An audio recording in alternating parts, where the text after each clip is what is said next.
vous dire quand D'accord. l'enregistrement commence. Voilà, on est à nouveau là.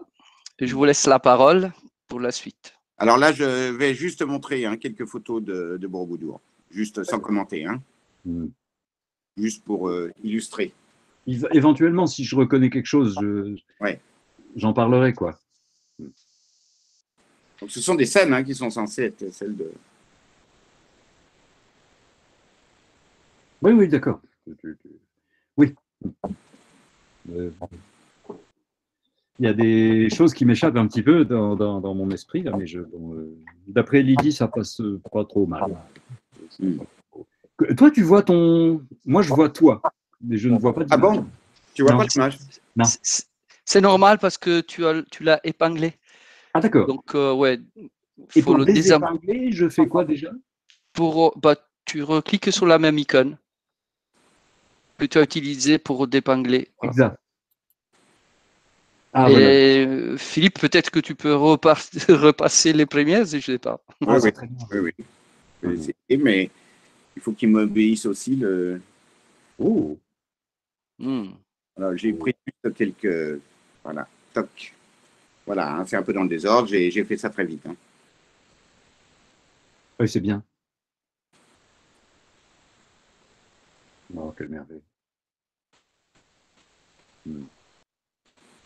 C'est un endroit extraordinaire, ça c'est sûr. En pleine jungle. Quand on reprend, je dirais 2-3 choses, si vous voulez. En fait, on est déjà en train d'enregistrer, mais oui. C'est bien, oui. Excusez-moi, c'est où là le lieu? C'est Borobudur. C'est Borobudur. Borobudur, à Java. C'est près de ce qu'on appelle Yogyakarta, qui est une grande ville du sud de la ville de l'île de Java. Et ça a été construit au IXe siècle. Ah, je voulais te dire, Umberto, j'entends des bruits de bouche en écho constamment, moi, dès que je parle. Est-ce bien normal? Parfois, ça vient du micro de Philippe, mais je suis toujours en train de surveiller. Je coupe les micros au fur et à mesure pour éviter ça. Donc, je fais attention. Mais là, il y avait un moment où... On a le Merapi au fond. C'est le volcan qui protège ou qui recouvre de cendres de temps en temps. Oui. Ouais. La dernière fois, il a tout recouvert de cendres. Il est loin, pourtant. Il est à 30 km au nord, je crois. Jusqu'à la mer, il a envoyé des cendres. Donc, vous voyez, ça, en fait, c'est une colline qui a été habillée d'un temple. Pas vraiment d'un temple, d'un monument bouddhique qu'on pourrait appeler un stupa. Là-bas, le nom officiel, c'est Chandi. On appelle ça des Chandis, c'est typiquement javanais. Ça a été construit au IXe siècle par un roi qui était, dit-on, à moitié shivaïte et à moitié bouddhiste, où il était les deux entièrement. Probablement, c'est encore plus pratique. Et pour une épouse bouddhiste, un lieu de prière, paraît-il, il aurait construit le Borobudur et il aurait construit le grand temple de Shiva qu'il y a en face pour son épouse shivaïte. Alors ici, par exemple, vous voyez une image où, au milieu, qu'on le veuille ou non, cette personne chauve avec une poitrine, c'est parti. Ce serait bien de garder la même image quand j'en parle. Voilà, merci. Elle est placée dans une chasse parce qu'elle est respectable, etc. Et en bas, à droite, est assis, les jambes croisées, le prince Sudana ou le bodhisattva Sudana. Vous voyez, il est coiffé d'une tiare comme un bodhisattva. Et derrière la dame est une nonne. C'est pour ça qu'elle est chauve. Et pour montrer que c'est une femme, on lui a mis une petite poitrine. Et donc, elle, c'est une nonne qui est extraordinaire. Je crois que c'est la 23e maître. Et c'est elle qui conseille à Sudana d'aller voir une prostituée qui s'appelle Vasudeva et qui est une prostituée quand même recommandée par la nonne, voilà, comme instructrice, auprès de qui Sudana sera très content d'apprendre qu'il est déjà Bouddha et qu'elle aussi est Bouddha.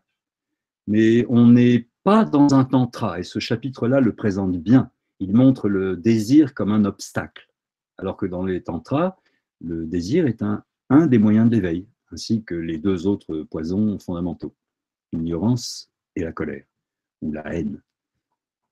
Le désir attachement, le désir de faire l'amour, c'est ça que ça veut dire ici.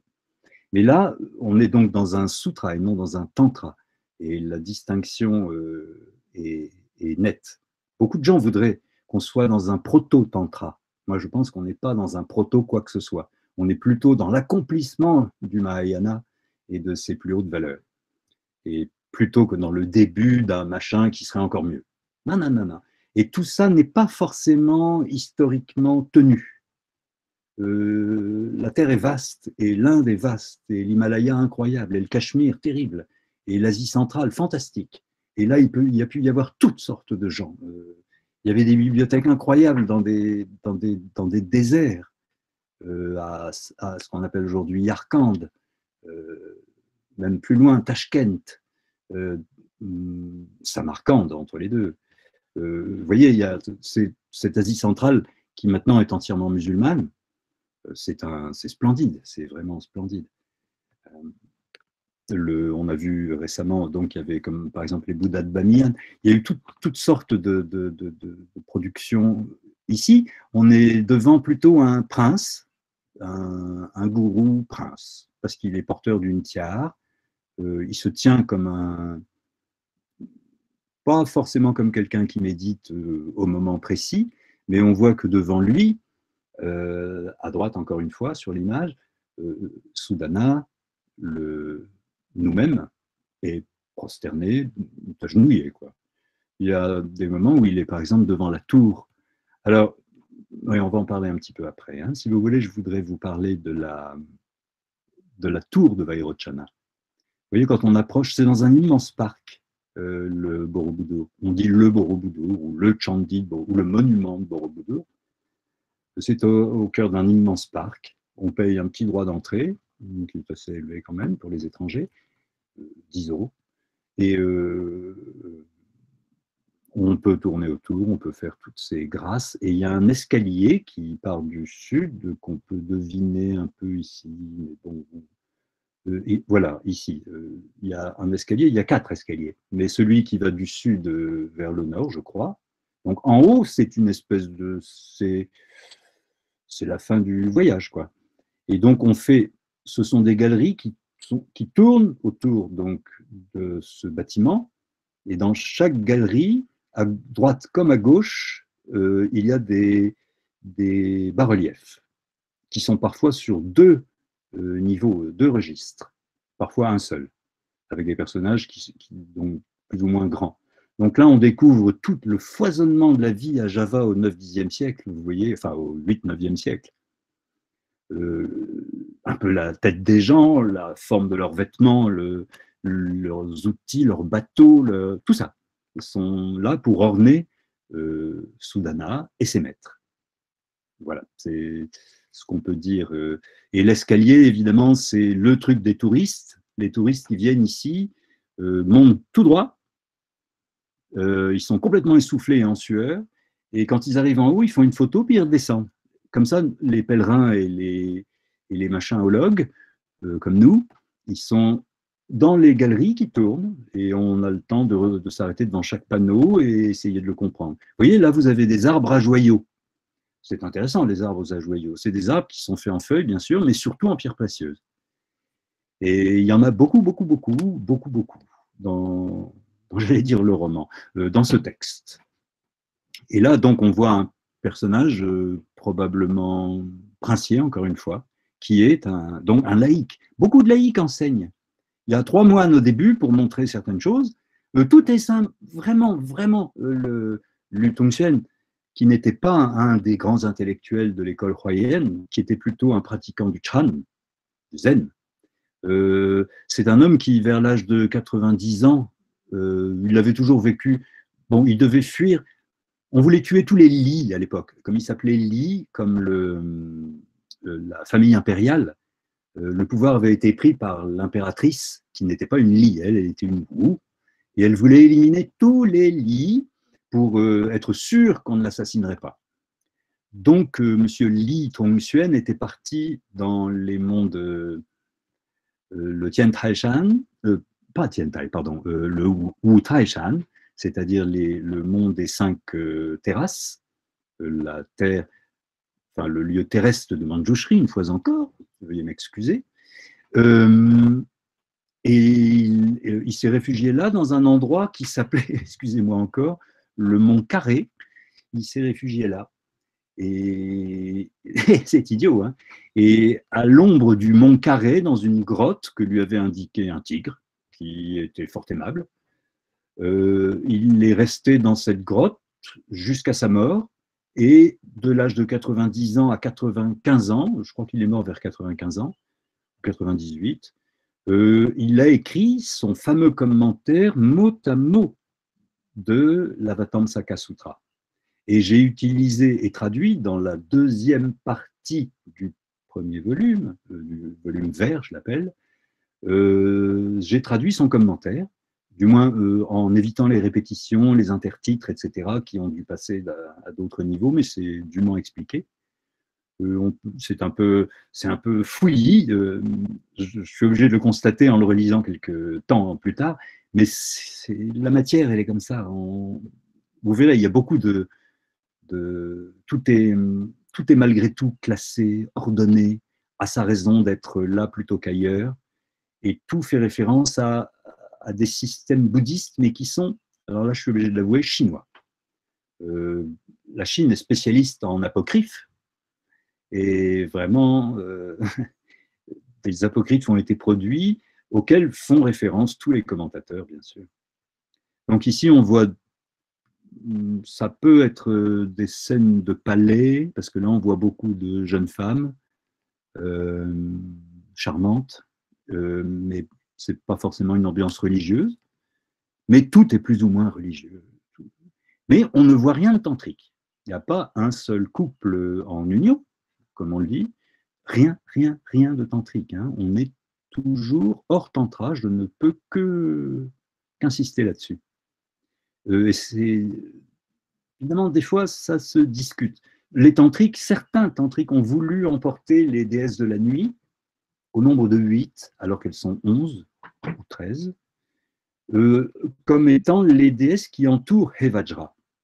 Donc, quand on lit le Hevajra Tantra, on reconnaît 8 déesses, et c'est celle qu'on retrouve par exemple à l'intérieur du corps de Vajrayogini dans Narokechari, quand on étudie la Kechari de Naropa. Les déesses sont présentes sous forme de syllabes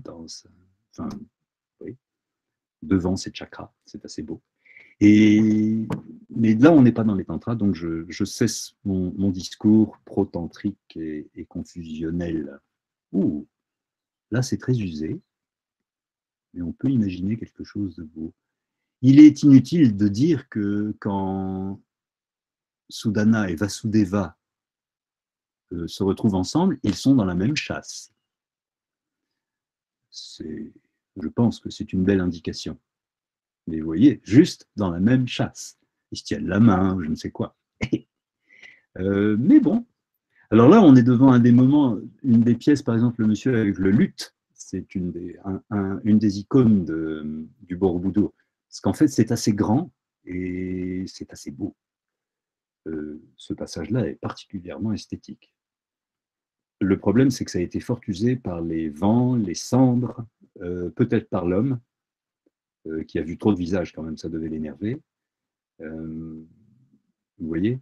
Et maintenant, c'est un monument mondial, mais bon, pour s'en occuper, c'est pas évident non plus. Hein. J'ai vu des Karcher et des choses comme ça. Je trouve que c'est un peu violent pour s'occuper de bas-reliefs aussi précieux.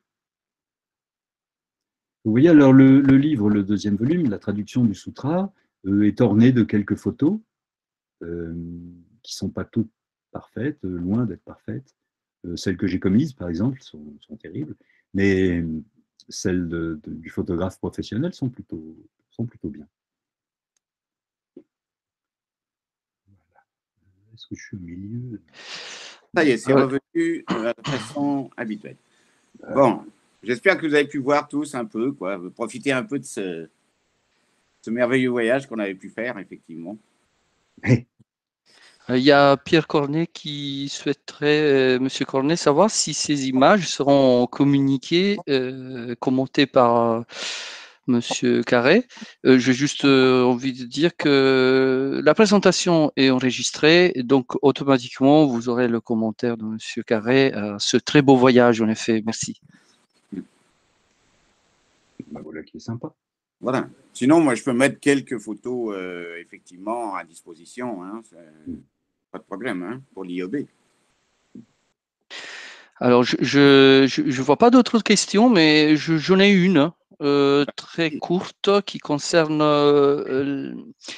cette école du Huayan. Est-ce que le Huayan est vivant ou voilà, on peut pratiquer le Huayan, non. Finalement, Oui, elle a été. le Huayan n'a pas de pratique. À l'époque, on méditait sur ce qu'on appelle on va appeler ça des axiomes. Par exemple, tous les dharmas sont naturellement purs, je suis naturellement pur. Ça paraît être une affirmation ou un mantra. Om Subhava Shuddha Sarvadharma Subhava Shuddham. Ça ressemble à, c'est devenu un mantra. Mais avant, c'était juste une phrase d'un sutra, hein, qui dit que tout est pur, et moi aussi, et que c'est notre nature, c'est notre état naturel. Et méditer là-dessus, ça suffisait aux adeptes du Huayan pour se concentrer, c'est-à-dire quand on pratique la méditation, on pratique quiétude et vision supérieure. Donc il y a un moment de calme et un moment de vision. Idéalement, ces deux moments sont simultanés, mais c'est difficile. Donc généralement, on commence par calmer son esprit, puis quand on a l'esprit extrêmement calme, c'est-à-dire à la limite des expériences visuelles qui se déclenchent dans ce cas-là,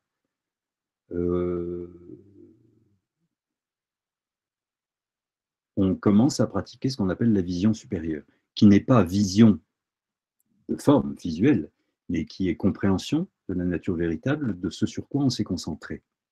Et en général, on se concentre sur ce qu'on appelle un objet vertueux, c'est-à-dire on se concentre sur une phrase comme je viens de dire, ou sur un objet, vraiment un objet,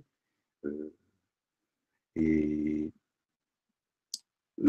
là, c'est ce qu'on appelle méditer.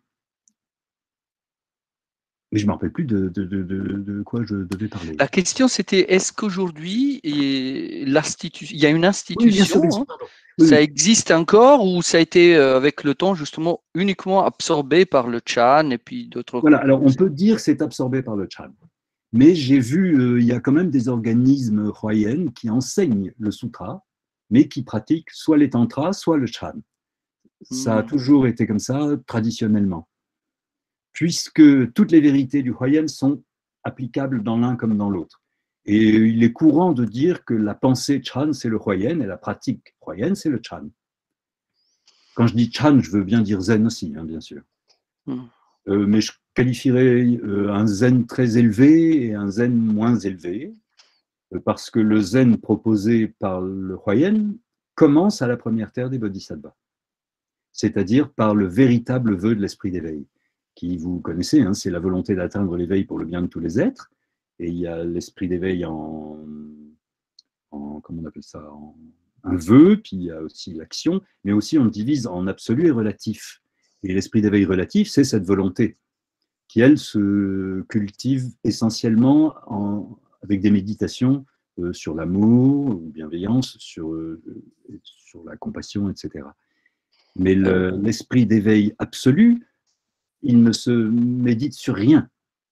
Il est la partie, par exemple, on va se concentrer, la partie où on va méditer sur l'amour d'autrui, sur l'infinité des êtres et sur le fait qu'ils n'existent pas réellement. Tout doucement, on va entrer dans la véritable nature des êtres, c'est-à-dire qu'ils sont tous, pendant que moi je m'illumine, ils sont tous en train de s'illuminer. Ça, c'est la thèse Huayan. Quand un homme accède à l'éveil, quand un homme accède aux retrouvailles avec son éveil, il se rend compte que tous les autres êtres font exactement la même chose, que tous les autres êtres ne l'attendaient pas. Ils étaient déjà en train de retrouver leur éveil. Donc, il existe en Amérique surtout des écoles qui ont un nom chinois et où il y a un maître chinois, et j'en sais pas plus parce que j'ai pas voulu. J'ai regardé les traductions en anglais, hein, bien sûr. Donc là, on a des traductions. Pas mal, mais pas commentées, jamais. Et dès qu'un commentaire apparaît, c'est soit du Fazang, soit du Chengguan, c'est-à-dire les grands commentateurs, les plus prolixes des commentateurs. Il y a quelque chose dont je voulais vous parler aussi. Par exemple, je vous dis, quand on parle de méditation et qu'on commence à se calmer au bout d'un certain temps, hein, il faut pas mal de temps, et qu'on commence à voir des choses plutôt géométriques et sympathiques, il y a deux façons de les voir. Il y a la façon zen brusque, comment on dit, makyo. En japonais, makyo, ça signifie, mojing en chinois, ça signifie paysage diabolique. C'est donc Mara qui est en train de vous tirer les doigts de pied. Donc, soit on élimine, soit on n'y pense plus. On laisse passer. Les jolies formes, hein, toutes les pensées, etc., on les a laissées passer pendant 1 heure déjà. Et tout à coup, il y a une espèce de vision. Et cette espèce de vision, il y a une approche qui veut éliminer, et il y a une autre approche qui pense qu'il s'agit, non pas de vision ordinaire, mais de ce qu'on appellerait des images de la vacuité. C'est-à-dire la vacuité, elle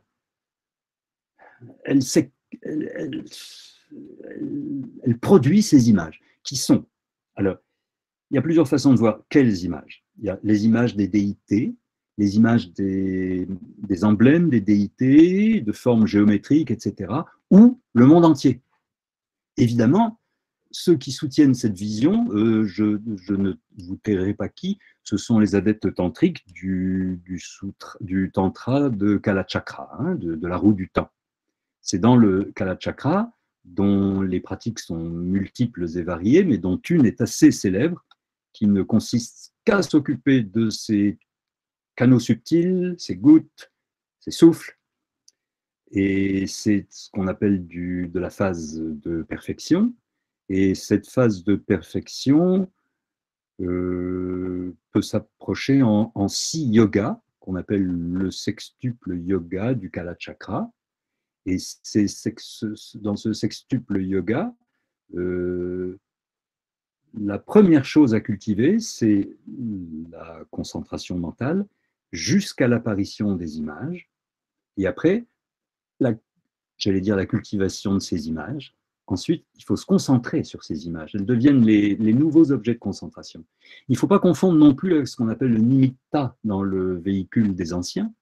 Parce que dans le véhicule des anciens, quand on méditait on préparait une surface ronde, etc., en terre, d'une certaine couleur symbolique, qui représentait par exemple la terre, l'élémentaire, et ensuite on le fixait jusqu'à en avoir une représentation mentale parfaite qui devenait l'objet de concentration et qu'on appelle nimitta.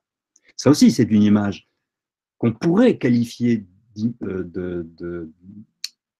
d'image de la vacuité. Hein, en tibétain, je ne sais pas comment on dit en sanskrit, si c'est bimba. Je pense qu'on dit shunyata pratik bimba ou quelque chose comme ça. Reflet de la shunyata. Et donc, en tibétain, on dit souvent tongpa ni kisunyen, qu'on abrège en tongsu. Donc, souvent, les gens traduisent par forme vide. Et je préfère qu'on spécifie en forme ou image de la vacuité, parce que c'est technique. Mais, suivez-moi bien. Donc, on a éliminé les nimitta, on a éliminé les makyo, c'est-à-dire les constructions diaboliques. On accepte les visions que les tantriques du Kalachakra appellent images de la vacuité. Et quand on lit bien les commentaires de Fazang sur le sutra des ornements du Bouddha, on voit qu'il parle tout à coup de quelque chose qu'un auteur anglais a traduit, mais en français ça donne l'émergence inconditionnée. En chinois, on dit plutôt l'émergence depuis l'essence, ou à partir de l'essence. Ça signifie l'essence de vacuité. À partir de cette essence de vacuité, tous les dharmas peuvent naître. Alors, le maître du maître de Fazang, Tu Shun, et son disciple préféré, Juyen, acceptaient cette idée d'émergence inconditionnée pour le vœu de l'esprit d'éveil, par exemple, le fait d'atteindre la bouddhéité, les différents niveaux, les différences qualitatives qu'on pouvait observer entre les niveaux des terres que présentent les terres, et tout ça. Pour Fazan, on lui a demandé, mais ça se limite à quoi donc finalement toutes ces émergences inconditionnées? Qu'est-ce qui arrive dans notre monde par émergence inconditionnée? Il répond tous les dharmas. Donc c'est une vision vraiment absolutiste, mais elle ne fait qu'obéir à ce qu'on appelle la quatrième dimension absolue, celle de l'imbloquance des faits relatifs entre eux.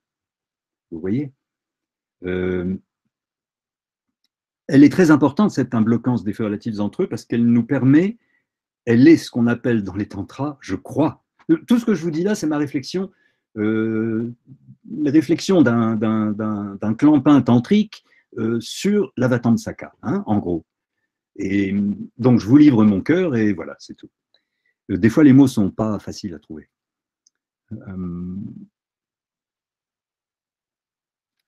Pour Fazan, donc, tous les phénomènes apparaissent directement de leur essence de vacuité. Il n'y a pas d'intermédiaire. Il n'y a pas de production conditionnée avec tous ces objets, ces milliards, bref, avec le monde entier qui permet d'avoir une seule particule. Et donc, oui, mais pour lui, tout ça, de toute façon, nous sommes dans la simultanéité et la perfection, toujours, toujours, toujours. Alors, c'est des façons de l'expliquer qui changent, c'est tout. Et cette émergence inconditionnée, c'est-à-dire tout jaillit en révélant sa pureté ou l'imbloquance des faits relatifs entre eux, c'est ce qu'on appelle dans les tantras, disais-je, la perception pure. C'est-à-dire qu'au lieu de voir dans une voiture, on voit un char avec des dieux, etc. Mais parce qu'on sait que les dieux, un, ça n'existe pas, deux, c'est toujours beau, translucide, jouissif, transparent, etc. Donc on essaie de s'habituer dans le travail tantrique de la phase de création à la vision pure, qui n'est pas la vision ultime, mais qui est beaucoup moins fausse que notre vision habituelle, c'est tout. Donc, là, on y va progressivement. Mais bon, il y en a qui veulent y aller d'un coup. Donc, je fais un rapport entre l'émergence inconditionnée, la vision pure, l'émergence inconditionnée et les images de la vacuité, puisqu'elles émanent de cette essence de vacuité de toute chose, directement dans la conscience du méditant, qui en fait que son maître lui a indiqué d'essayer, et qui apparemment entraîne les yogas, par exemple, les 6 yogas du Kalachakra, on ne peut pas passer au deuxième si on ne maîtrise pas le premier. C'est très graduel. Et c'est incroyable. Mais ça va chercher la... Oh là là là là. C'est des tantras. Hein. On peut faire seul ou avec quelqu'un. Oh là là, c'est parfaitement complet. C'est dans d'autres tantras, dans ce qu'on appelle les Niruttara. C'est-à-dire, avant on disait Anuttara Yoga Tantra, maintenant on dit Niruttara Yoga. C'est un mot pour un autre. Mais on se fait injurier quand on dit Anuttara. Alors bon, pour éviter l'injure, hein, pour empêcher de faire des démérites aux autres. Donc, ça, je m'en contrefous. Vous voyez, ça, c'est ce qu'il y a de moins intéressant. C'est encore une fois une étiquette qu'il va falloir préserver, apprendre par cœur. Namasté Yoga, il y a marqué. Ah oui, d'accord. Je suis un peu distrait par vos visages. Alors, je vais voilà. Excusez-moi, je comprends bien. Tu vas épingler un visage. J'ai épinglé mon interlocuteur préféré.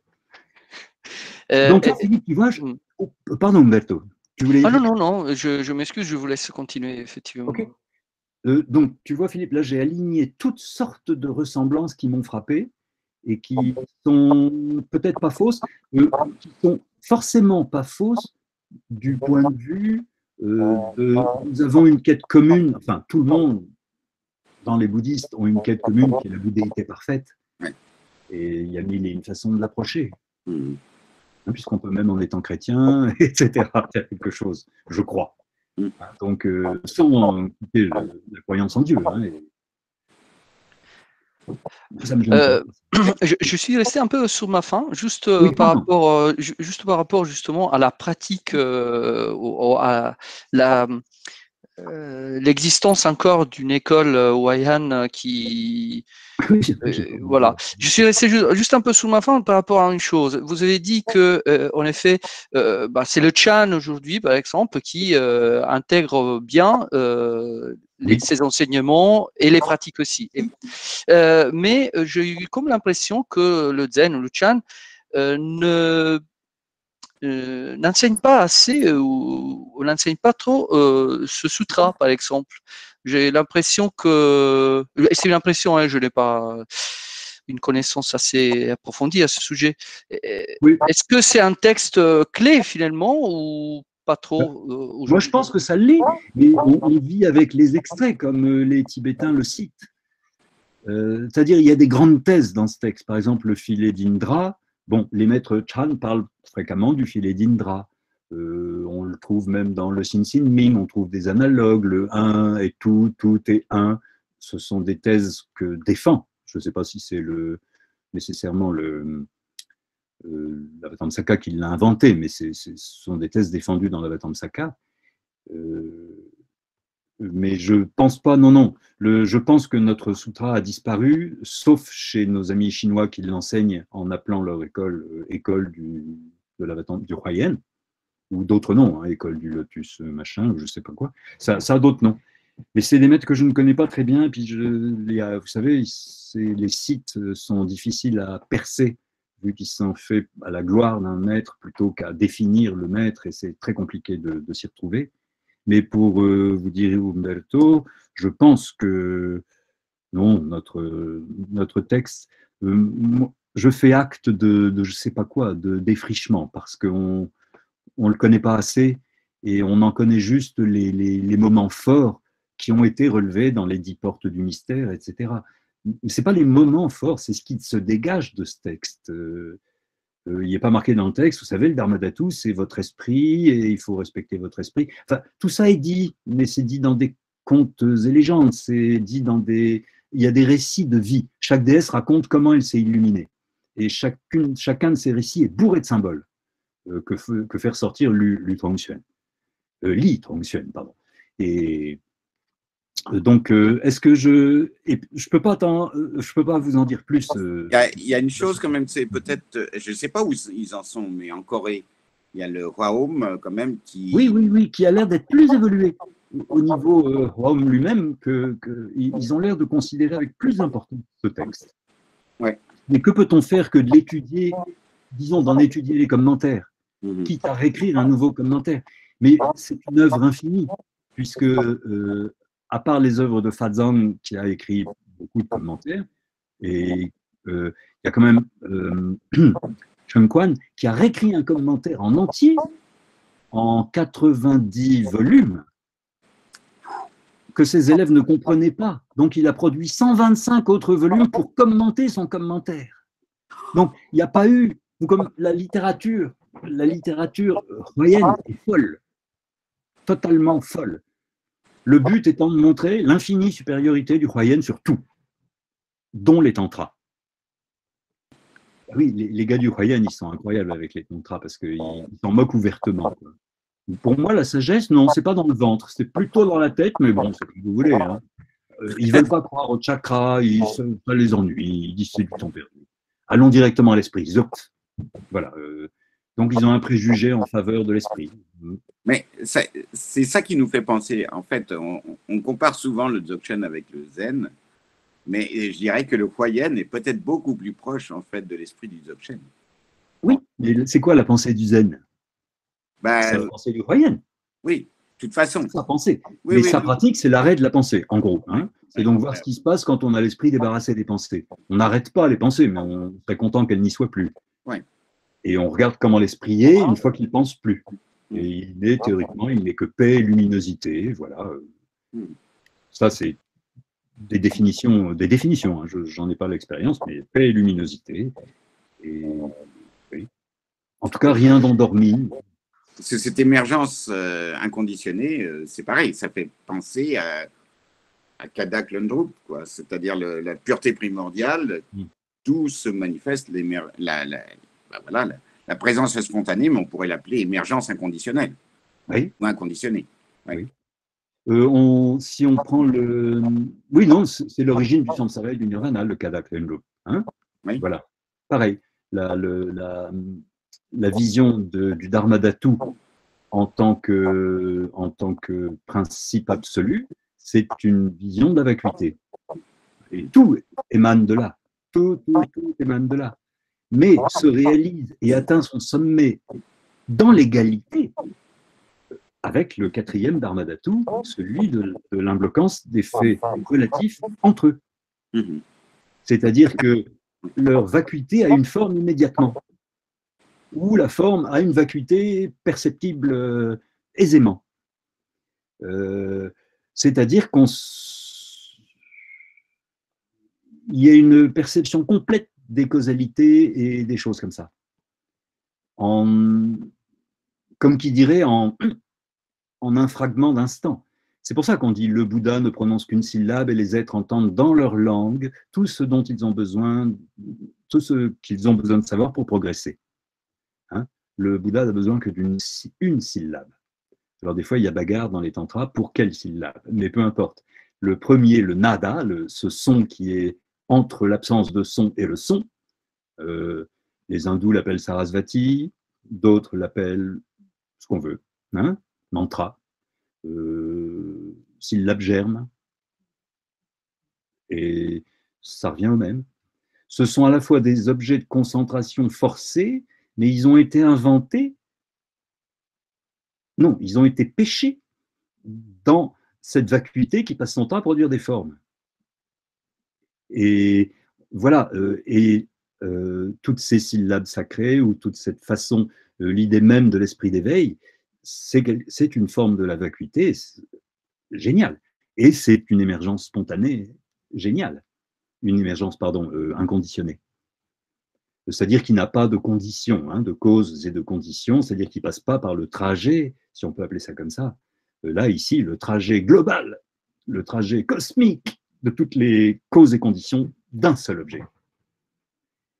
Mais il faut ramener notre esprit à cette idée de temps en temps. Elle n'est pas rationnelle, mais si on peut nous concentrer, si nous pouvions nous concentrer sur notre étonnement et plonger dans notre étonnement plus profondément dans ces couches discrètes, peut-être ça peut aider à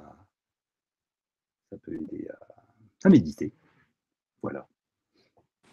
Je m'excuse, juste pour vous signaler que Damien Brohon souhaiterait poser une question, mais si Philippe voulait commenter un instant avant de passer la parole à Moi, oui. c'est pas ça, c'est qu'on en parlait hier, c'est que la production interdépendante ou la coproduction conditionnée, en fait, elle est souvent présentée, en fait, notamment à partir des Sarvastivadines, etc., comme un processus un peu linéaire. Mais là, on voit vraiment que grâce à cette école, on rattrape l'aspect complètement, je dirais, convergent dans l'espace et dans le temps de cette coproduction conditionnée qui est à la fois dans les 10 directions, dans les 3 temps et au-delà des 3 temps.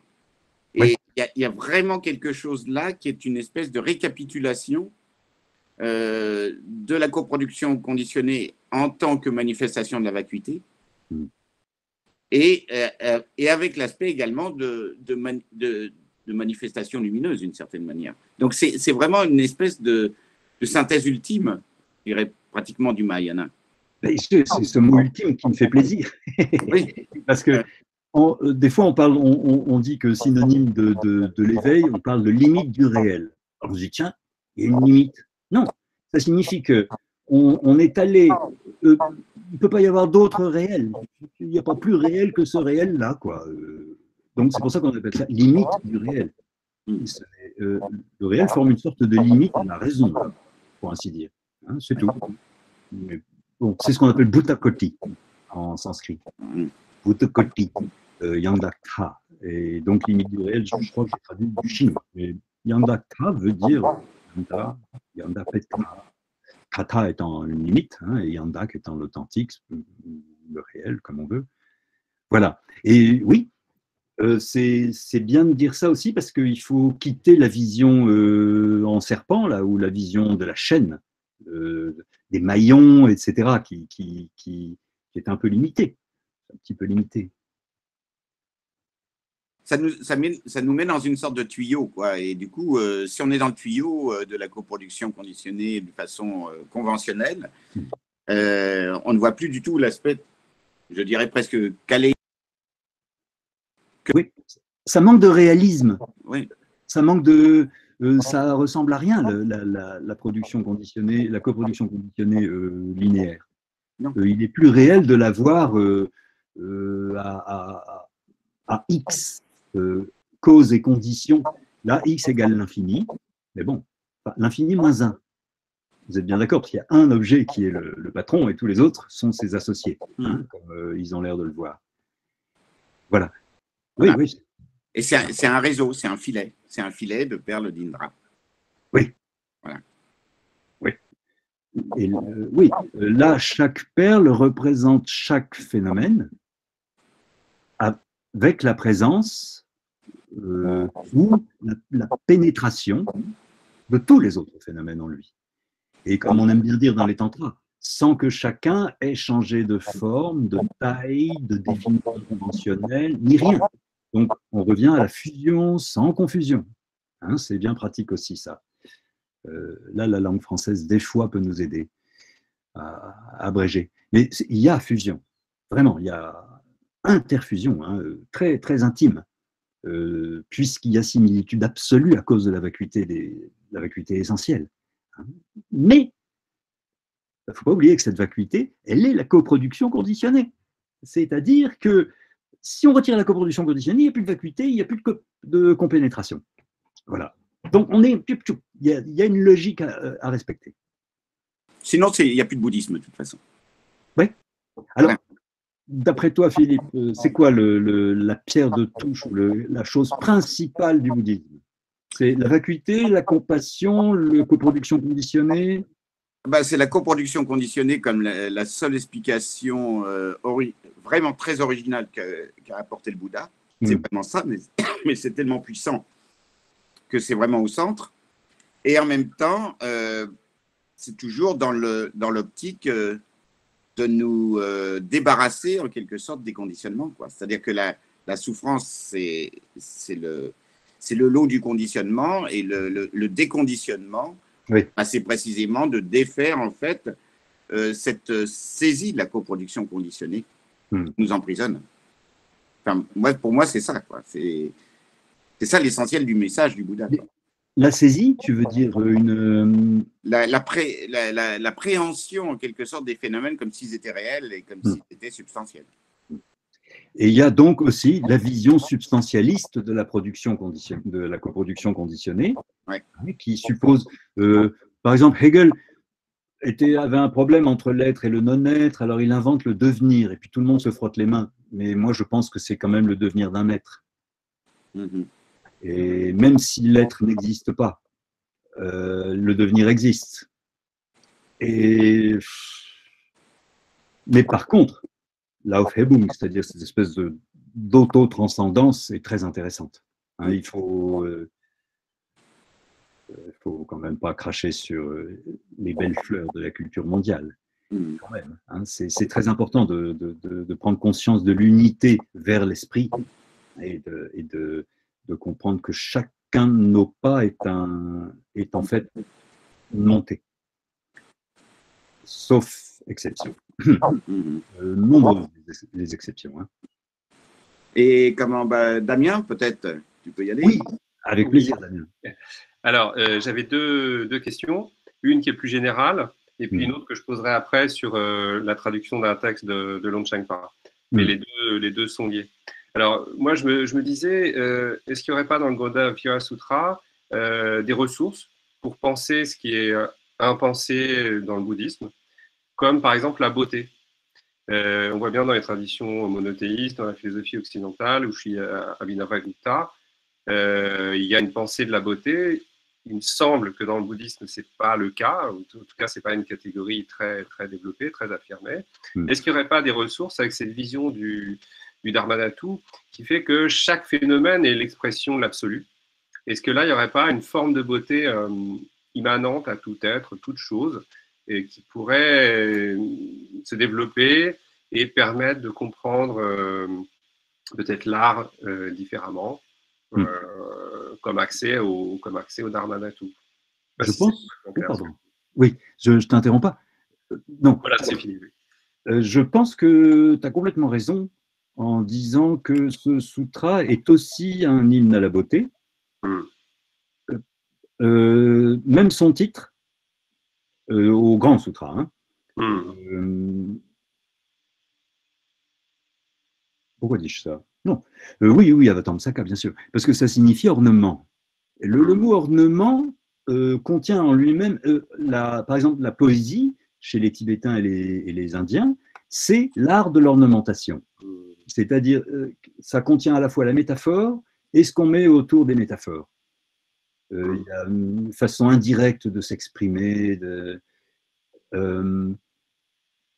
Donc, la beauté, elle est utilisée dans les descriptions, dont la langue même est belle, du moins en chinois.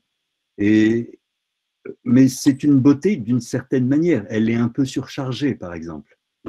On peut avoir cette impression-là. Mais si on se rappelle que, par exemple, il y a des pluies de perles, des pluies de stupas, des pluies de ce qu'on veut dans le sutra traduit. Et il faut bien imaginer que tout ça sont des façons de parler, parce que si on se prenait un stupa sur le coin de la figure, les pluies ne seraient pas si bonnes que ça. Donc ce sont que des pluies mentales de lumière avec des formes. Hein, ce sont des figures avec des couleurs. Hein, c'est ce qu'on appelle des formes.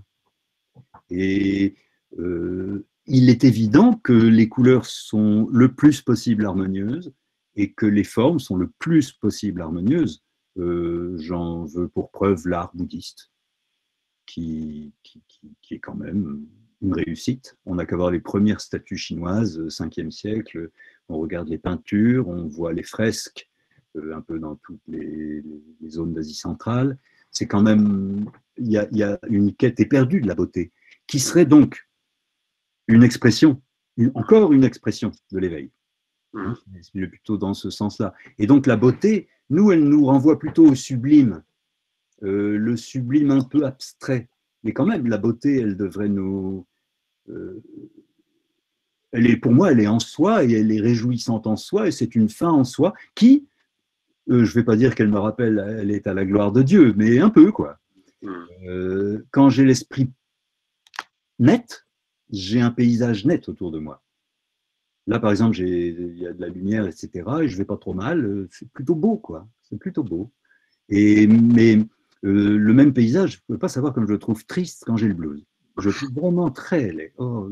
C'est embêtant d'avoir le blues dans tellement de beauté. C'est-à-dire, je ne peux même pas jouir de la beauté. Parce que de la beauté, il faut jouir.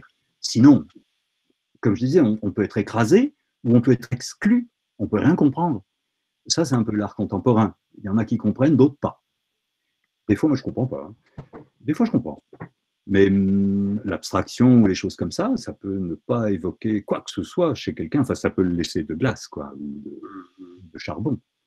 Et je pense le mot beauté lui-même n'est pas tellement utilisé. Oui, c'est ça, voilà. Ouais. Il est souvent réservé aux êtres, sous quelqu'un qui a un beau corps, qui est beau, voilà. Mais quand même, tous les princes là sont habillés comme des danseurs en fait, ou les danseurs sont plutôt habillés comme des princes. On cherche la beauté là aussi. C'est l'embellissement qu'apporte L'embellissement mène à la beauté, il faut le croire. Hein. Hmm. Il ne faut pas croire que c'est si simple que ça non plus. On peut produire de la beauté directe. Il faut s'adresser aux formes de la vacuité dans ce cas-là. Là, il n'y a même pas besoin de ciseaux ni de matière première. Mais oui, oui, je suis tout à fait d'accord. Qu'on n'en parle pas assez. Et je reviendrai vite fait à Whitehead qui dit sans la beauté, tout mon système n'a pas tellement de valeur. Voilà. Ça, il insiste. Sans la beauté. Donc, beauty, hein, il emploie le mot beauté, quoi, le mot technique. Voilà, c'est ce que je peux dire à mon avis. Et est-ce qu'on peut parler d'une beauté aussi de l'ordinaire, vu que l'ordinaire est aussi une expression du Dharma Dhatu? Et que peut-être on est invité, un peu comme dans le zen, à voir la beauté, y compris dans ce qui semble vulgaire, ordinaire, terne. Est-ce qu'il y aurait quelque chose comme ça aussi? Mais alors là, il y a le encore... sutra lui-même qui exprime la beauté et qui essaie de dire que tout est compris dans cette vision, y compris là maintenant, ça fait partie du Dharma Dhatu. Je le crois volontiers. Donc, est-ce qu'il y a une invitation à ça? Est-ce qu'on pourrait dire ça? Je peux te donner une explication. Un jour, j'étais en Inde en train d'acheter des petits biscuits pour faire un tsok. Et j'avais mes petits biscuits, puis j'étais avec mon maître spirituel. Et on était là, on avait les bras chargés de biscuits. Et puis je regardais les vaches debout sur un tas d'ordures en train de manger qui un trognon de chou, qui un journal. Et je dis à mon maître, eh ben dis donc, les vaches, elles sont drôlement sacrées ici. On leur donne à manger des poubelles. Il me dit, où est-ce que tu as vu des poubelles? Voilà, c'est tout ce qu'il m'a répondu. À moi, ça ne répond pas à votre question, monsieur Bron? Si. En quelque sorte. Hein. C'est-à-dire, il n'y a rien d'ordinaire pour un esprit extraordinaire. Oui, tout à fait. Et donc, alors, Pardon, aussi. Donc, c'est inclus. Dans la beauté est inclus dans ce qu'on appelle l'immonde, etc. Pas mal d'artistes occidentaux ont essayé de le prouver. Mais c'est encore une autre beauté dont on parle là. Et alors justement, ma deuxième question, ça portait sur une traduction de Longchenpa, du Neluk Rinpoche Dze. Oui. Les pensées vulgaires et la sagesse primordiale, de même que les réalisations et les manques de réalisation, tout cela, c'est l'esprit éveillé sans inclination qui se présente en ajoutant à la beauté du monde.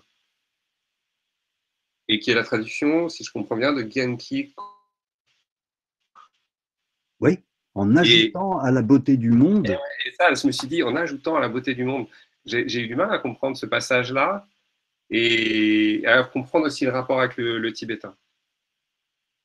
Genki, ça signifie produire un ornement? Oui, Genki Kolor Cha. Désolé pour la prononciation. Genki Kolor Cha, oui, d'accord. Oui, c'est ça. On parle d'un cercle ou une roue d'ornement.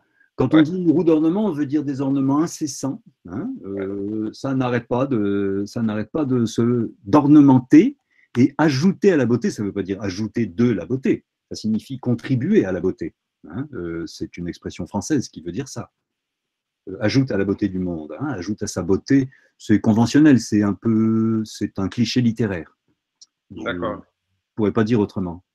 D'accord. Donc chaque recognition du corps, parole, esprit comme déité, mantra, sagesse primordiale, c'est un ajout à la beauté du monde dans la mesure où c'est l'ablation d'une hernie du monde.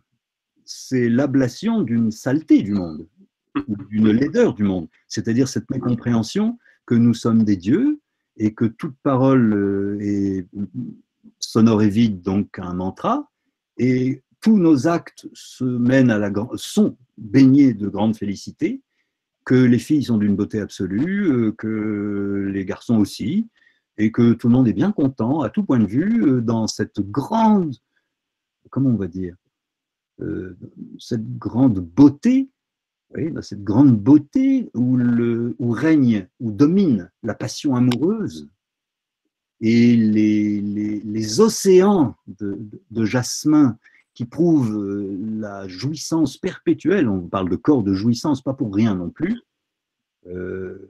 excusez-moi arrêtez-moi si je délire, non, il y a métaphore et métaphore, on est constamment dans les métaphores, puisque la langue est métaphorique d'elle-même presque. Elle est métaphorique des choses déjà. Alors quand même. Donc dans le terme Gien en tibétain, il y a peut-être le germe d'une pensée du beau, parce que c'est une notion esthétique. Oui, c'est les Gien, c'est ce qui rend beau un objet. Un poème, une phrase par exemple, ou Gien, un temple. Les ornements sont ce qui embellit. Et si on prend Tsal Rolpa Gien, on peut dire ça aussi, qu'il y a une belle expression de la nature. Tsal Rolpa Gien.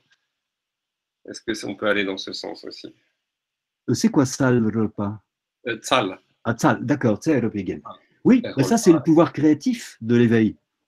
Quand on s'éveille, on peut faire n'importe quoi. Et l'éveil lui-même, il n'attend pas qu'on ait décidé, parce qu'il n'y a pas de moi et tout ça. Il n'attend pas une seconde. C'est Chandrakirti qui dit dans l'ornement justement de la voie médiane, hein, ce qui rend belle la voie médiane, il dit la pensée cesse et les trois corps œuvrent. Donc c'est immédiat. Il emploie le mot, il dit quoi? Tok gak kusum char ou kusum je sais pas quoi, kusum je ou kusum ze. Ils font. C'est quelque chose comme ça. Donc il faut lire dans un des chapitres de je sais plus quel chapitre.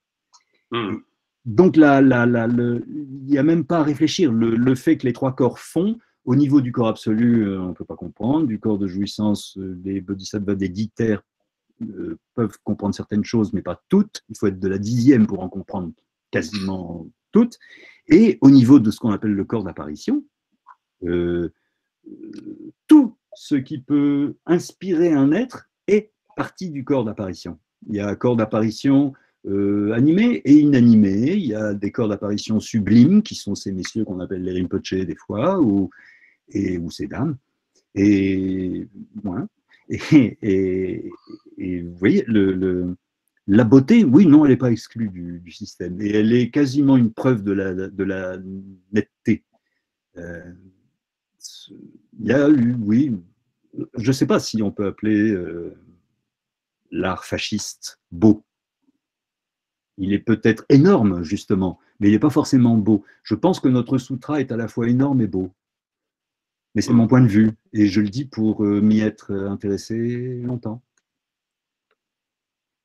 Et aimer la beauté moi-même. Je ne déteste pas du tout ça. Hein. J'aime beaucoup l'art, c'est important. Il y a une autre question, si vous n'avez pas d'autres choses à ajouter. Je vais en rester là pour... Il y a... Ok, alors non, donc justement, peut-être ça va être la dernière question, plus qu'une question, un commentaire qui vous est offert par Marcos de Flores, ou Marcos de Flores. Je vous laisse la parole, Marcos. C'est bien prononcé dans les deux cas.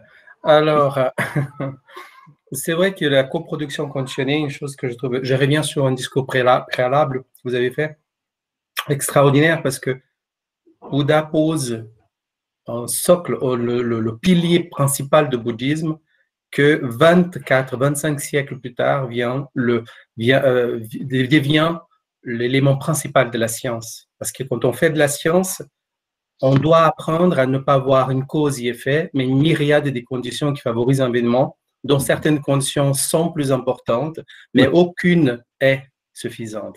Et ça, c'est extraordinaire de voir cette intelligence des 24 siècles en arrière, qui aujourd'hui est le corpus de la science, qu'il soit la psychologie, la médecine, la physique, peu importe. Hein. C'est ça le commentaire que je voulais juste faire. Voilà. Moi, je dirais, ce que vous dites m'inspire ceci, que il y a 24 siècles, il semblerait, je veux croire que le Bouddha s'est éveillé, et ce faisant, il est entré au plus profond. Il est allé, vous savez, on dit la vérité est au fond de l'abîme. À mon avis, il est allé au fond de l'abîme, il a pété le fond, il est allé 10 000 fois plus loin, et il est allé au-delà de ce que la vérité bouchait au fond de l'abîme, et de l'esprit. du fonctionnement de la pensée. C'est amusant, il a découvert le secret du fonctionnement de la pensée en mettant la pensée de côté. Hein, puisque ce n'est pas à l'aide de la pensée qu'il a abouti à l'éveil, c'est à l'aide de l'amour. Juste une petite complément, et puis après, je suis d'origine protestante réformée, et quand j'ai découvert le bouddhisme, il y a eu quelque chose d'extraordinaire qui m'est arrivé. C'est que j'ai pu faire la paix entre la science et la religion. Ah, oui. Le bouddhisme, ça a été, non seulement du point de vue philosophique, mais ce qu'il m'a procuré en tant qu'harmonie vis-à-vis de la science a été juste fascinant. Donc, voilà. Petit témoignage. D'accord. Moi, j'aime bien comment on appelle ça, l'investigation matérialiste dans le cerveau, mais j'irai pas trop vite avec les identifications d'une zone cérébrale à quelque chose du bouddhisme ou certains fonctionnements cérébraux. Parce que je ne peux pas me faire à la thèse matérialiste qui croit que, par exemple, les souvenirs sont emmagasinés dans le cerveau. Ça me paraît d'un déraisonnable absolu. Je ne sais pas pourquoi. Cette thèse fait partie d'une partie de la science, ce n'est pas la science en soi. La science, au contraire, depuis que Mathieu Ricard a permis l'étude à travers la MBSR-MBCT, qui voilà, c'est une partie de la pratique bouddhique. La question d'où se trouve la pensée, le souvenir est devenue beaucoup plus largement considérée. C'est-à-dire le cerveau est un organe, mais jusqu'au bout des ongles, il y a le cerveau. Donc, où le cerveau s'arrête réellement? D'accord, mais où s'arrête le corps alors? Où s'arrête le souvenir? Absolument. Absolument. Moi, je veux bien qu'il aille dans mes jambes, le souvenir, bien sûr. Les souvenirs concernant mes jambes sont beaucoup dans les cellules de mes jambes, etc. Ou ma jambe, ou l'image que j'ai de ma jambe. Mais moi, je crois à la non-localisation.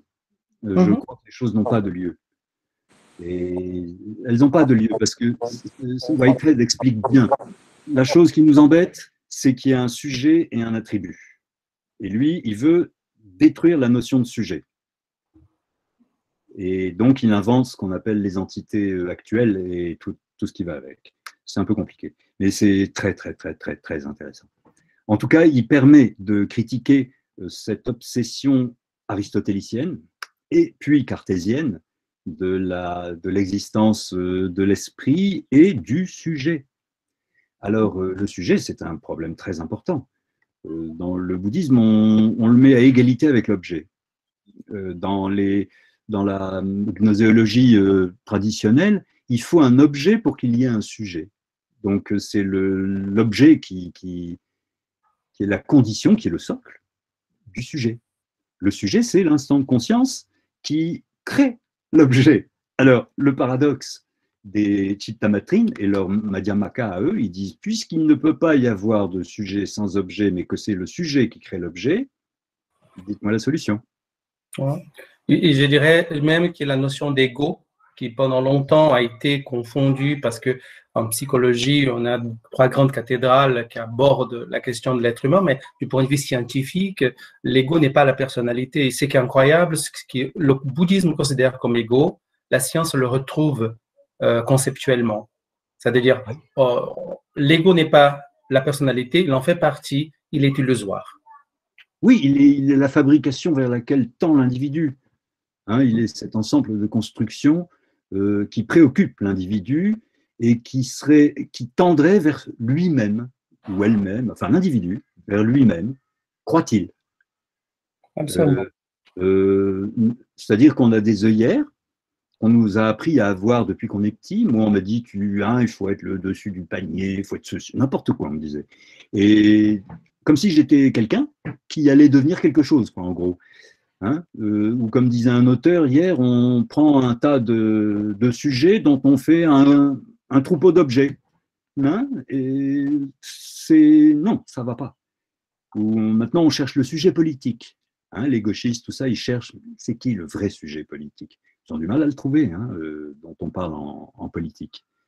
Mais bon, Le moi, selon le bouddhisme, nie l'Atman. Il le nie, il joue avec.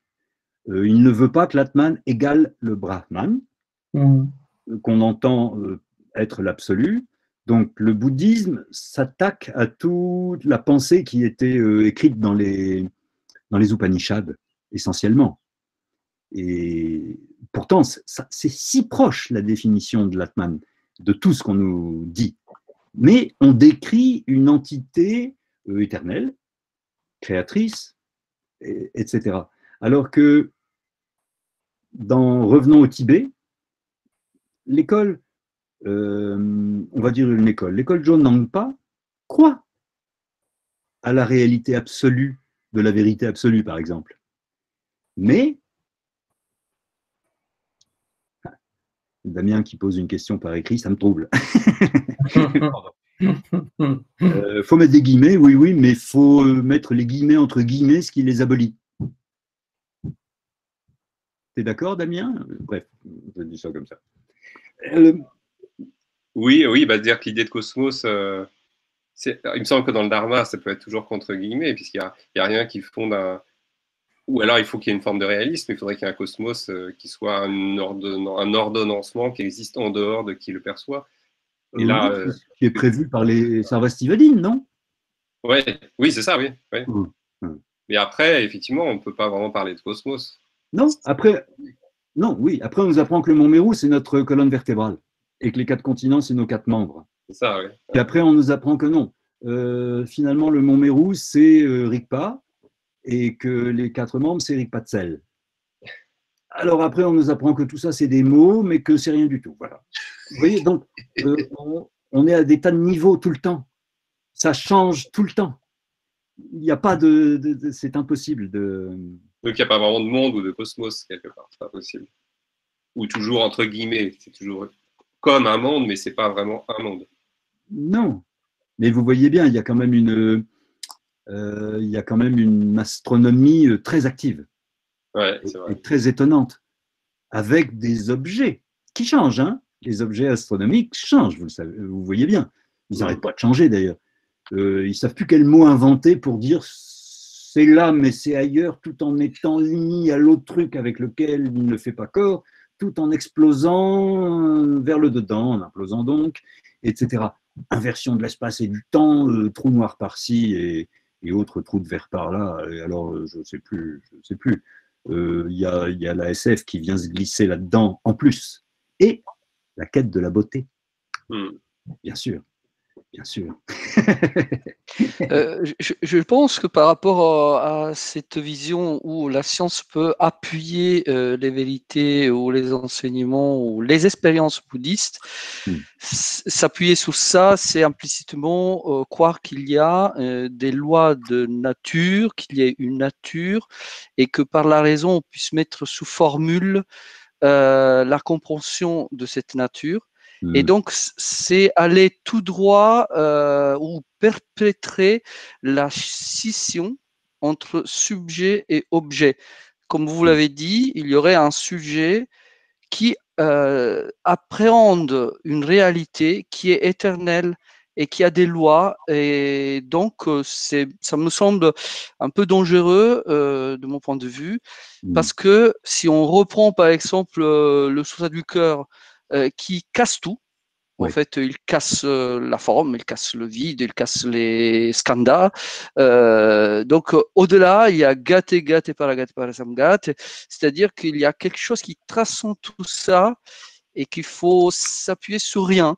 C'est très mystique, en fait. C'est un chemin extrêmement mystérieux et inconcevable. Et comme le disait dans le Pali, j'ai un sutra Pali qui m'a beaucoup interpellé, qu'il y a un dieu, un deva, qui demande comment il a fait le Bouddha à atteindre l'éveil. Dans le courant, il disait quand je m'arrêtais, je n'arrêtais pas de tournoyer. Quand j'étais sans appui, j'avançais, quelque chose comme ça, totalement paradoxal. En fait, la science, c'est nier le paradoxe. Et au fait, le paradoxe même quantique, les paradoxes quantiques sont des faux paradoxes parce qu'au fond, le scientifique, il ne s'attend qu'à avoir une réponse unique à ce paradoxe. Et donc, j'ai l'impression que ça peut être un peu dangereux parce que la science, c'est un chemin qui est un chemin ancré, entre guillemets, dans le samsara et ses lois un peu folles où la Terre est plate. Et puis, c'est un chemin sociologique très fort, comme l'a montré Bruno Latour, c'est-à-dire que la science ne peut pas être une science neutre. La science est toujours politique. Le virus, bah oui, c'est vrai, parce que c'est aujourd'hui, si on croit fermement que Galilée a raison, c'est parce que oui, il a eu raison, mais en même temps, c'est parce que quelqu'un, d'un point de vue politique, a ouvert les portes à ce que cette raison avance. Donc cette scission sujet-objet, ça peut être un peu dangereux, ça a un chemin qui est autre, qui va au-delà. Moi, c'est une impression que j'ai. Oui, mais c'est de la métaphysique de haute volée. La scission du sujet et de l'objet, oui. Par exemple, dans le Chittamatra, on dit que la vacuité, c'est la vacuité de cette scission. Hein, qu'il n'y a pas cette scission dans l'expérience. Toute expérience que nous faisons, ce n'est pas celle d'un sujet sur un monde préexistant, etc. Il est vrai que dans les sciences, on cherche, il y a une sagesse bien ordinaire, moi je l'appellerais mondaine, plutôt que samsarique, parce qu'elle essaie quand même de s'arracher aux façons dites vulgaires de penser. Regardez, la science, je vais pouvoir dire du mal de la phénoménologie un petit peu. Regardez la science que prétend être la phénoménologie, en gros. Hein, nous avons enfin, Husserl, il n'en pouvait plus de dire que ça y est, il avait enfin trouvé la vraie philosophie qui accompagnerait le monde moderne, etc. Mais il faisait une crise d'essentialisme, le pauvre. Il voulait retrouver, comme dirait Umberto, les valeurs sûres de la platitude de la Terre ou des choses comme ça. Vous voyez, maintenant la Terre elle est plus plate, c'est fini, mais le Covid empêche de prendre l'avion, donc on ne peut plus vérifier. Donc c'est embêtant. Mais voilà, le Covid, la politique. Oui, je pense aussi qu'il y a de la politique, et j'ai même lu un livre sur toujours ce même auteur néo-zélandais qui veut traduire le Gandhavyuha en anglais à partir du sanskrit et qui s'est saigné d'un ouvrage avant, d'un livre, dans lequel il explique que tout ça c'est politique, que le texte a été écrit par des moines pendant la dynastie des Ikshvaku, oui, quelque part dans le Maharashtra ou dans le sud-est de l'Inde, pour plaire aux classes dominantes et princières, et surtout les dames qui sont très religieuses, c'est bien connu. Donc les moines ont écrit pour elles ce sutra, qui est un sutra où l'on reconnaît beaucoup de choses, le milieu royal et l'argent, etc. Et j'étais un peu gêné par sa thèse, mais bon, on peut croire ça, on peut s'amuser à dire, enfin à penser pique pendre de toute chose. Mais là, on est ensemble pour essayer de trouver ce qui pourrait nous aider dans le bouddhisme, pas ce qui pourrait nous en éloigner. C'est aussi un sujet de réflexion, il n'y a pas de problème. Mais voilà, bon, je ne sais que dire de plus. Donc, s'il n'y a pas d'autres questions, j'invite vraiment à poser la toute dernière éventuellement question, sinon je laisse la parole à Philippe Cornu, notre président. Y a-t-il un courageux? Non, vous avez tout compris ce dont j'ai parlé, ou du moins vous n'avez pas tout de suite quelque chose à ajouter, ou vous avez compris, vous n'avez pas trouvé ça trop délirant, parce que c'est le moment de le dire, hein, ou de le penser, sans le dire. Mais je préfère que vous disiez, c'est plus pratique pour une conférence. Vous voulez que je regarde dans le machin s'il y a des petites questions? Il y a quelqu'un qui a dit que l'épistémologie, oui. Whitehead, ça je peux répondre vite. Il faut lire procès et réalité. Tous les chapitres sont pas abordables, mais dans l'ensemble, le livre est tout à fait lisible. Il y a un chapitre, je ne sais pas en quoi il l'a écrit, c'est du français apparemment, mais dès la première ligne, on ne sait plus de quoi il parle. C'est extraordinaire. Avec des mots ordinaires en plus. Quel bonhomme. Un bon scientifique est un bon épistémologue, dit Marcos de Flores. Je me demande dans quel sens vous prenez le mot épistémologie. Pour moi, c'est la philosophie des sciences. Ce n'est pas de la gnoséologie que vous voulez parler. Non. De la philosophie des sciences. D'accord, d'accord.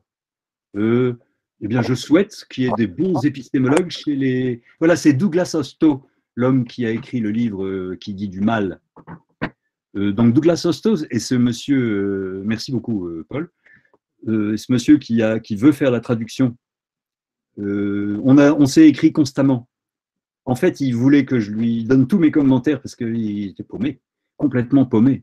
Et il a écrit beaucoup de bêtises dans ses traductions déjà existantes que je lui ai fait remarquer. Je voulais qu'il me montre les miennes, mais apparemment son français va jusqu'à découvrir ses propres bêtises, mais pas les miennes. Donc ça va, ça va. Mais il est très inquiet comme bonhomme. C'est un jeune chercheur et je sais pas, il est le seul à s'intéresser à ce qui me passionne, donc on est quand même un peu amis. Mais c'est difficile cette histoire des fautes.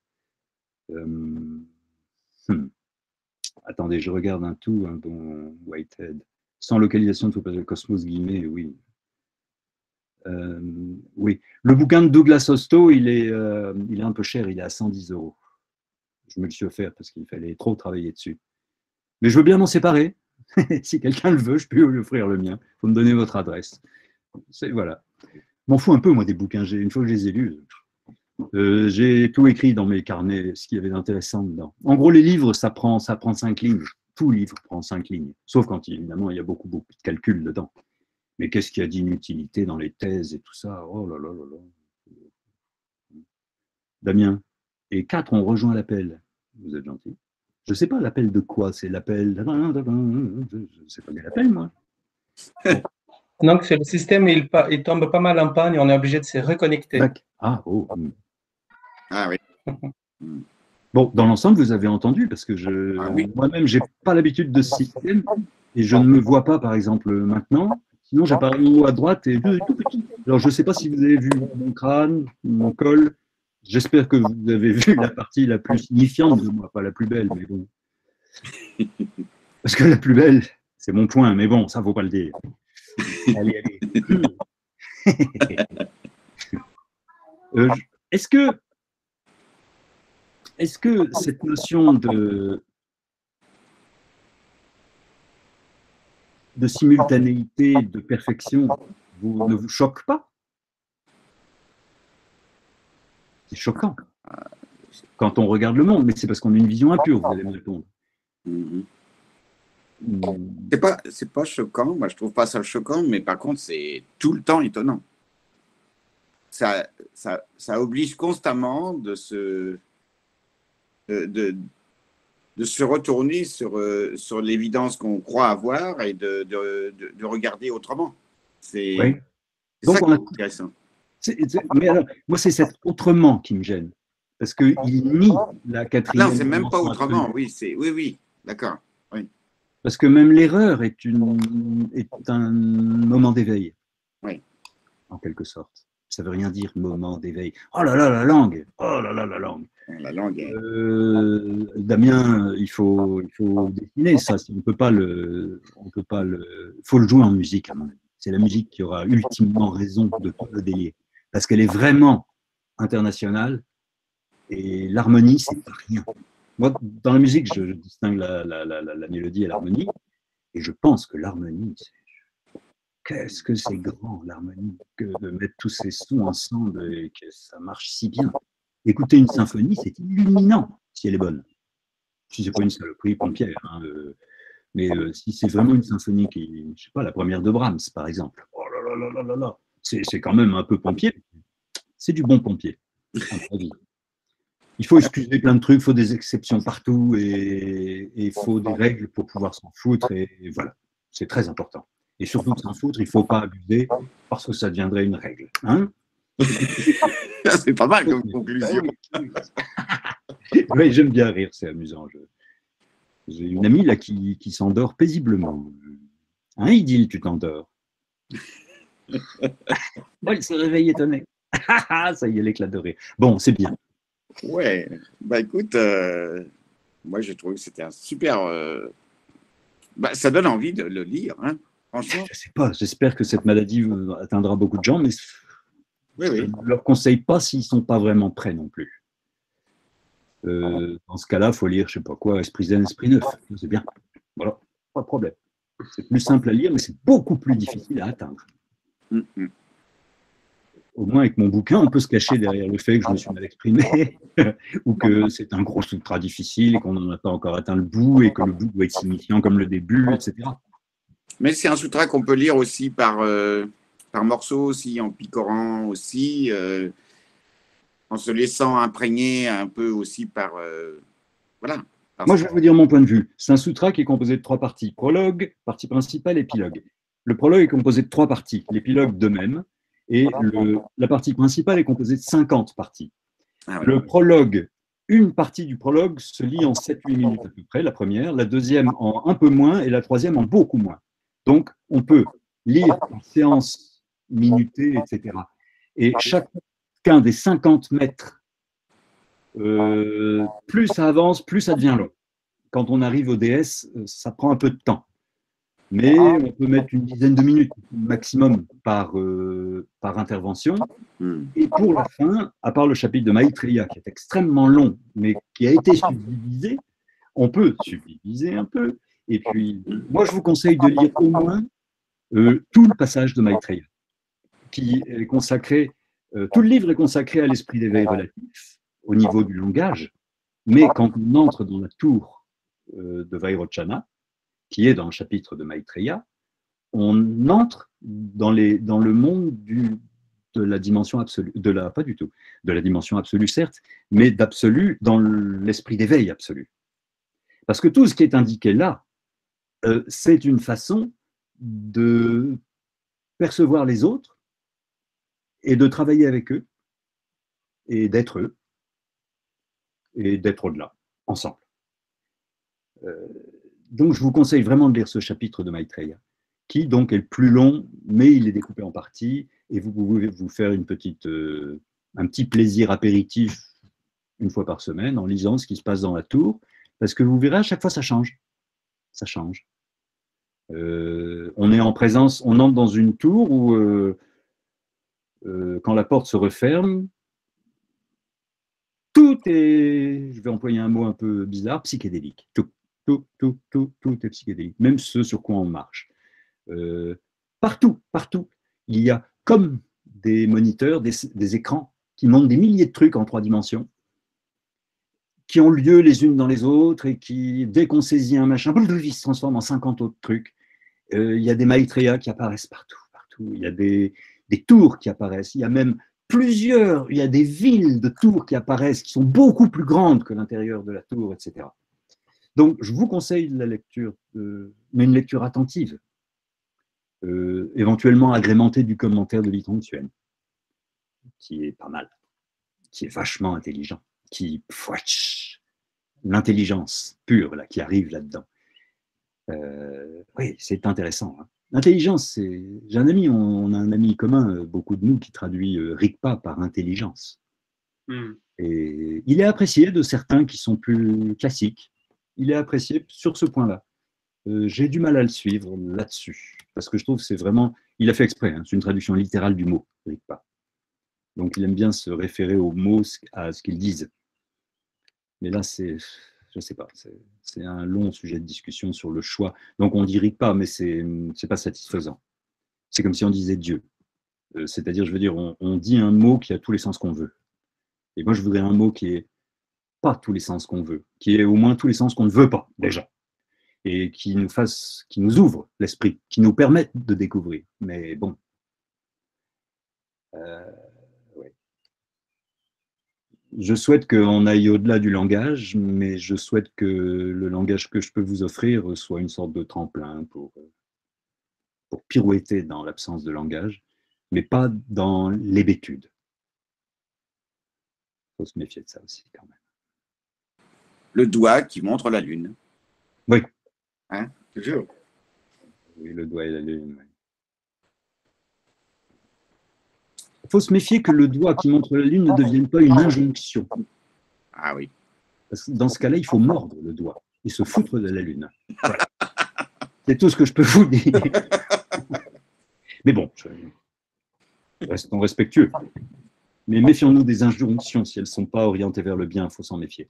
Et le bien, évidemment, c'est discutable, mais ça va, on a compris à peu près, en gros. Il ne faut pas non plus exagérer. Voilà ce que j'avais à dire pour l'instant. Et si quelqu'un me relance ou qu'une idée revient, oui, tant qu'on n'a pas éteint. Mais si Philippe, tu voulais dire un truc, non? Tu voulais conclure peut-être? Peut-être conclure. Je pense que voilà, moi j'ai des paillettes dans la tête là, donc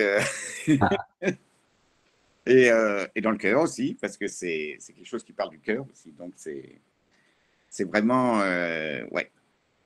Non, c'est bien, c'est super, c'est vraiment chouette d'avoir pu faire ça. Ça montre que ça marche quand même avec cette espèce de technique. Hein. On peut aller au-delà de la technique grâce à cette technique finalement. Voilà, c'est encore un peu une illustration. Quoi. Oui. Il y a un aspect, les faits, c'est la technique, et puis on arrive au principe, malgré tout. Voilà, et la technique n'est pas un obstacle. Non. Voilà. Et sans le principe, il n'y aurait pas de faits. Mais sans les faits, on aurait beaucoup de mal à apprécier le principe. Oui. Ouais. Parce qu'il est beau dans les faits. Sinon, il est ni beau ni laid, le principe. Vous voyez, il est beau que dans les faits. Ouais. Et tous les faits sont beaux, Damien, quand tu es de bonne humeur.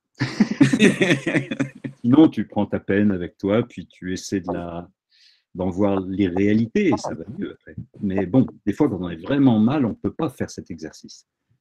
Donc, il faut le faire quand on va bien. Comme ça, il vient automatiquement. Mais là, je répète une vieille chanson. Merci d'avoir eu l'audace de m'écouter. Merci à toi. De m'avoir fait le plaisir de votre présence, même symbolique. Je suis touché d'avoir pu parler de ça. Merci. Merci beaucoup. Merci. You're welcome, comme on dit en Angleterre. Umberto, tu conclus Non, je dis juste que c'est la dernière séance de cette année. Donc, en beauté, oui, beauté. Voilà. L'année se conclut avec de la hauteur que je ne qualifierai pas. Ça suffit de dire de la hauteur. Merci pour ce vol à Patrick. Et on espère, on n'espère pas, en fait, on lui dit au revoir à l'année prochaine parce que Patrick Carré nous présentera deux cours, un sur la diffusion des textes mayana en Chine et l'autre sur, j'ai un trou de mémoire, sur... le Lanka, non? Le Lanka, c'est à l'intérieur de ce cours. Oui, c'est plutôt sur le Sutra de l'estrade. J'ai un trou de mémoire, je m'excuse humblement, mais il y aura Patrick Carré sera avec nous l'année prochaine encore pour nous présenter deux textes. Voilà, ces deux textes. Allez, on va essayer de tenir le coup pour les deux. Et merci beaucoup si vous êtes là. Hein. Au plaisir en tout cas. Okay. Merci à tous, au revoir.